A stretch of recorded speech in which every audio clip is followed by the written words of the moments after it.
Day 3 of the DNC. The theme for tonight, a fight for our freedoms. Joining us now is Jason Palmer, former Democratic presidential candidate and co-founder of Together. Jason, also, you may remember, won the American Samoa Democratic primary. Jason, thank you for taking the time to be with us. You're at the DNC with a focus on Gen Z voters. What are the issues that you've found matter most to them?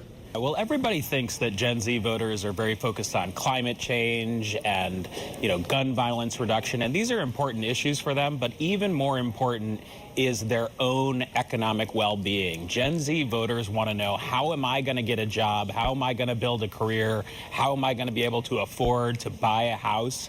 They believe in the American dream, but they're not sure it's available for them, and so those are the issues they care about. Every campaign is on social media. Every political party has influencers who will be friendly to their beliefs. We see it from the Republicans. We see it from the Democrats. But the Harris-Walz campaign, we have seen social media really propel them in a lot of ways. What is this campaign doing that is different from other campaigns? Well, there is a bunch that they're doing. So over the course of the week, I've met 200 influencers that have been recruited by the campaign. They've invested a lot of money into that operation and then also into amplifying what those young people care about. And these are the people that have built up, the coconut tree meme, the meme about, the things that came before or not the things that come after, things of that sort. And then also, what's been happening during the convention when Obama was talking last night about crowd sizes and made a hand motion. That got turned into a meme within seconds of him doing that on stage. And, young people care about this. They want to see that voting matters, but they also want to have a little fun while doing it. Yeah, it's certainly a different world with how quickly social media just takes off from a moment just like that. Prior to President Biden dropping out, New York Times Siena College poll showed President Biden just slightly leading in Gen Z voters over former President Trump. Former President Trump, he goes on podcasts that are favorable to his side. Comedian Theo Von just had him on. You see him at UFC events. So he is trying to appeal to Gen Z voters as well. How do the Harris-Walz campaign, how do they counter that in the searches, particularly for some of the young Gen Z male voters that the Republicans are going after? Yeah, I think the main difference is that the Harris-Walz campaign is going after authentic voices, diverse voices. They're trying to build up stories about how the government can work for everyone, how we can bring the country together. In fact, that's why we've called our organization Together! And, Trump is trying his best. It is a very close race. I still feel like we're underdogs as Democrats, but it will be a Gen Z election in a way that we've never seen before. How do you mobilize those voters? Because it's one thing to feel the energy, to see the memes on social media, but to actually get young people to the polls.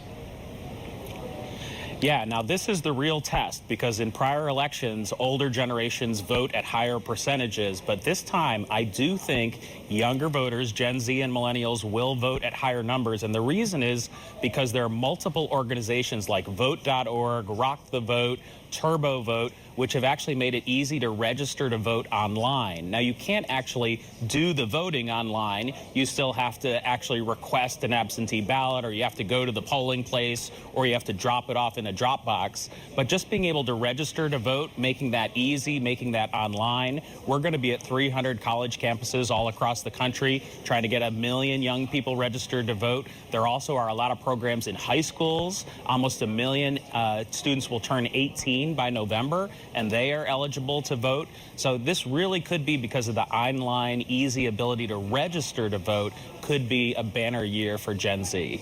And with Gen Z, you have President Biden, who there was just a criticism about his age in the campaign. There's no way about it. Beyond being younger than President Biden, from what you're seeing is Kamala Harris doing that seems to be appealing with these younger voters?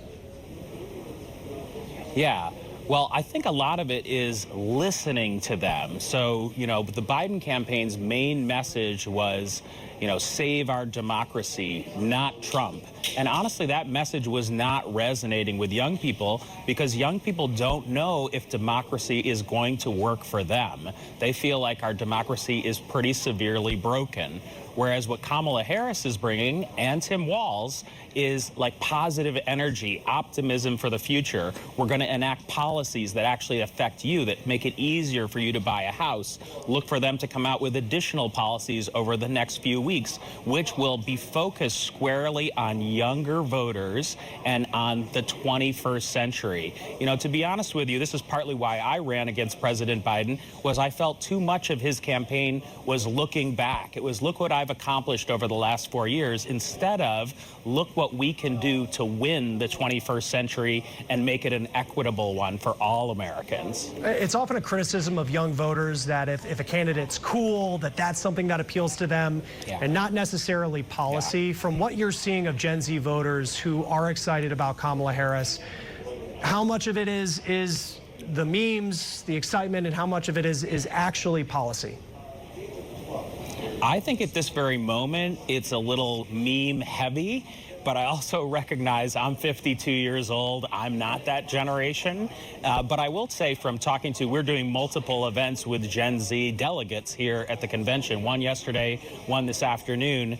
They care about actually getting stuff done. So it's not just legislation, it's actually the execution of those policies. Are you helping me get jobs? Are you making it easier to cut through red tape? Are you making it so it's truly a more equitable society? They aren't going to just listen to talk forever.